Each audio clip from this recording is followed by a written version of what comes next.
এবারে যে খবরটির দিকে নজর রাখবো, যখনই বর্ষা হয় শহর শুধু নয়, শহরতলির একাধিক জায়গায় জল জমতে দেখা যায়।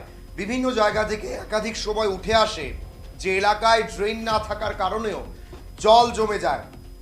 আর এবার এলাকার কাউন্সিলরকে ঘিরে বিক্ষোভ দেখালো সাধারণ নাগরিকরা। জল জমে যায়, তাই এবার এলাকার কাউন্সিলরকে ঘিরে বিক্ষোভ দেখালেন তারা। ঘেরাও কাউন্সিলর, ড্রেনের দাবিতে চন্দ্রপুর এলাকায় ঘেরাও বিজেপির কাউন্সিলর সুখময় সাহা। যে ভিডিও আপনারা দেখছেন, এলাকাবাসী সুখময় সাহাকে ঘিরে এক প্রকার বিক্ষোভ দেখায় এবং দাবি জানায় অতি সত্বর ওই এলাকায় ড্রেনের করে দিতে হবে ড্রেনের ব্যবস্থা। এবং যেটা দেখা যায়, চন্দ্রপুর এলাকায় যখনই বৃষ্টি হয়, চন্দ্রপুর আইএসবিটি সংলগ্ন একাধিক এলাকায় প্রচুর পরিমাণ জল কিন্তু জমে যায়। এবং এবারের ভারী বর্ষণেও যখন টানা বৃষ্টি হয়েছে, চন্দ্রপুর এলাকায় একেবারে বলা যেতে পারে সাগরে পরিণত হয়েছিল। আর সেই জায়গা থেকে দাঁড়িয়ে এবার এলাকায় ড্রেনের দাবিতেই বিজেপির কাউন্সিলর যখন সে এলাকা পরিদর্শনে যান, তখন ওনাকে ঘেরাও করে বসেন এলাকাবাসীরা এবং দাবি জানায় অতি সত্বর ওই এলাকায় ড্রেন করে দিতে হবে। দেখুন সেই পরিস্থিতি।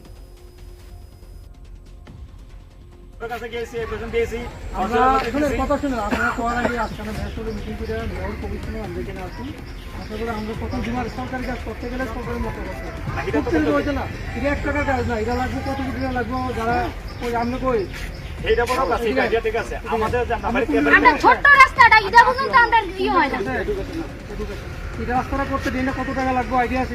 না আইডিয়া আমরা কেন থাকবো, আপনি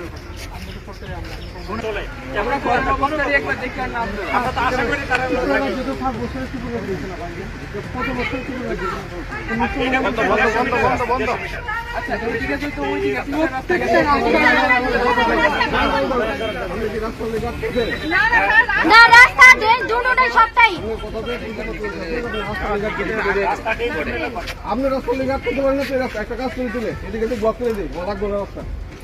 আমি লোক দিয়েছি না, ওই প্রান্ত ইন্দ্রনগর আর ব্লক করে দিলে রাস্তায় অসুখ করে দেবেন।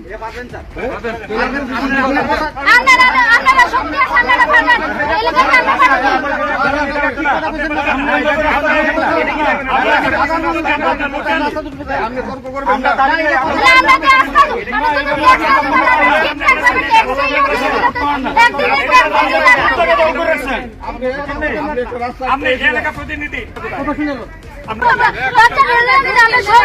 সুরক্ষিত থাও, এটার পর্যন্ত আমরা কোনো সুরাহা দিতে না।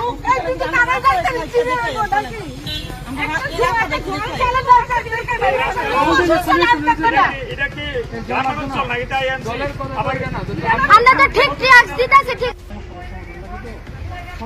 আমরা কোয়েন হইতাছে না, মেয়রের কাছে গিয়েছি, প্রেসিডেন্ট দিয়েছি।